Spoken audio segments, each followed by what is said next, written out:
자, 그럼 먼저 한 주간의 교육 뉴스 정리해드립니다. 뉴스 이슈 국민일보의 최기영 기자가 자리했습니다. 어서 오세요. 네, 반갑습니다. 국민일보 최기영입니다. 자, 오늘 전해주실 소식은요. 네. 지난 10월 27일 진행된 한국교회 200만 연합예배 직후 이 포괄적 차별금지법에 대한 관심이 사회 전방위적으로 좀 확산되고 있는데요.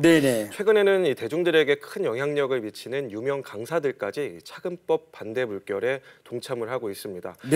구독자 수 150만여 명에 이르는 이 두 인기 강사 유튜버들이 소신 있게 밝힌 차금법 반대 이야기로 오늘 시작해 보겠습니다.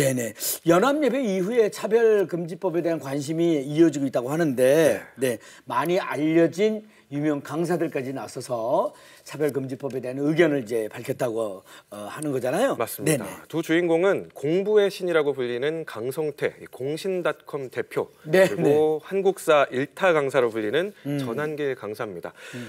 각각 유튜브 구독자 수가요 97만 3천 명, 50만 8천 명이니까 도합 150만 명이 훌쩍 넘습니다. 그러네요. 대단하죠. 이 두 사람이 연합예배 직후에 나란히 자신의 유튜브 계정에 차금법 반대에 대한 영상을 올렸는데 먼저 강성태 대표부터 살펴보면 이런 이야기 전했습니다.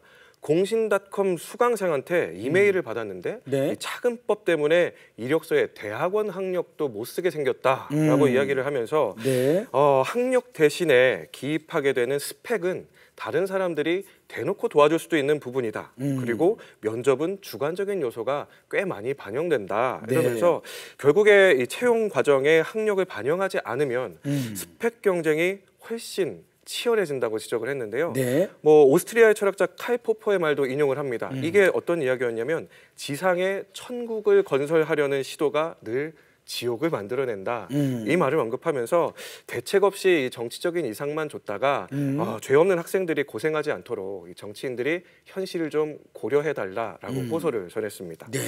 또 이제 전한길 강사님은 특유의 이 강한 어조 또 재치 있는 발언들이 캐릭터화되어 있는데 차금법의 문제점 조목조목 좀 짚었습니다. 어떤 부분 짚었냐면 차금법이 행위가 구체적으로 특정되지 않을 뿐만 아니라 너무 추상적이고 광범위하다 이렇게 지적을 했고요.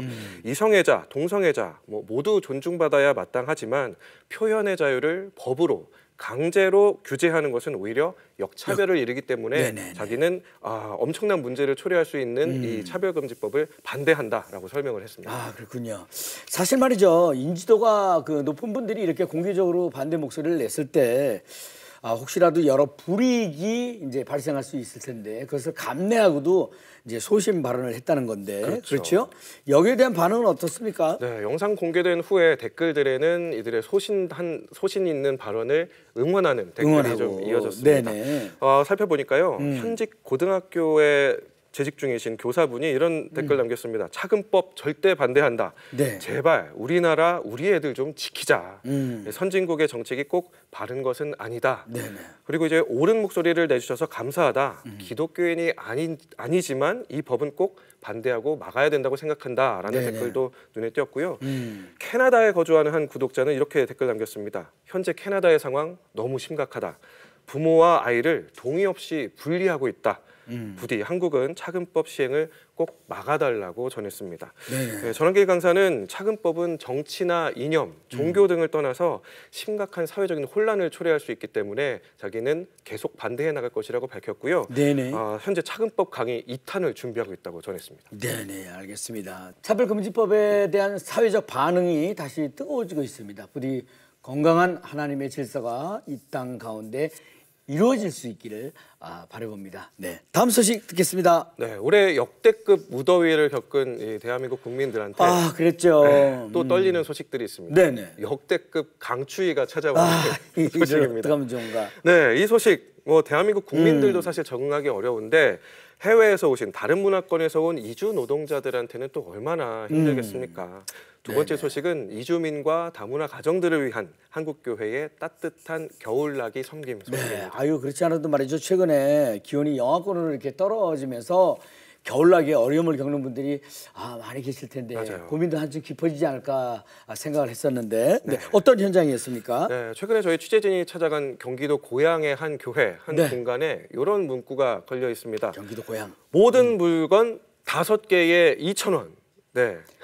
5개 2,000원. 네. 우리가 보통 일상에 있는 1,000원 마트를 가더라도 물건 5개 사려면 5,000원이거든요. 네네, 그렇죠. 이게 네. 가능한 일인가 싶은데 이곳에서는 가능합니다. 이곳 이름이요. 여호와 이레, 즉 미리 준비하시는 하나님이라는 뜻을 가진 이레 마트인데요. 매주 일요일마다 이 마트가 열린다고 합니다. 여기서는 각종 의류부터 그릇, 심지어 전자제품까지 다 어떤 것이든 5개를 골라서 2,000원에 가져갈 수가 있습니다. 그렇군요. 이 교회 성도들 중에 베트남이나 라오스와 같은 동남아시아권 성도들이 참 많이 계신데 이 국가에서 입국한 분들이 한국의 겨울에 대한 이해가 없이 교회에 얇은 옷을 입고 오셨다가 예배 마치고 두터운 옷을 따뜻하게 걸치고 간다라는 입소문이 이미 자자하더라고요. 네네. 이 마트의 모든 물건이 기부를 통해서 이루어지고 있는데 지금까지 단 한 번도 물건이 동인한 적은 없었다고 합니다. 네네. 아유, 낯선 땅에서 생활하는 그 이주민들에게는 아무래도 이제 겨울 외투라든가 또 전자제품 이런 것들이 경제적으로 조금 부담이 될 텐데 여러모로 큰 도움이 되었으리라 생각이 됩니다. 네. 네. 고양시 말고 또 다른 현장도 다녀오셨다고요? 네, 성도들이 고향을 떠나서 타지에서 생활하는 국내외 유학생들에게 아침마다 따뜻한 밥 한 끼를 대접하는 교회도 있습니다. 아, 그래요? 네, 네. 서울 고려대 앞에 위치한 이 교회인데요. 이 교회 앞에는 플래카드가 적혀 있어요. 네. 플래카드에 지역 청년과 유학생을 위한 무료 아침 식사 이렇게 붙어 있습니다. 매일 오전에 7시 30분이 되면 각 지역에서 온 유학생들 한 70명에서 80명 정도가 나란히 앉아서 식사를 한다 그래요. 네. 현장에서 카메룬에서 유학을 온 한 크리스천 학생을 만났는데 이렇게 얘기하더라고요. 자기는 고려대 기숙사에서 지내고 있는데 매일 아침마다 유학생들이 어떤 건물로 들어가더라는 거예요. 네. 무슨 일인가 해서 따라가 봤더니 교회에서 아침 식사를 매일매일 다 주고 있어서 지금은 자기도 매일 찾아오고 카메룬에서 크리스천으로 이제 신앙생활 하다가 네. 한국 교회 신앙생활을 해야 되는데 이 교회에 다니게 됐다고 합니다. 네네네. 이주민들에게는 갑자기 찾아온 이 겨울이 더 춥게 느껴지지 않을까 싶습니다. 한국 교회의 섬김을 통해서 따뜻한 온기가 전해졌으면 좋겠습니다. 네. 최기현 기자 대단히 감사합니다. 수고하셨습니다. 감사합니다. 네, 이어지는 단신 뉴스 보시고 다음 출연자 만나보시겠습니다.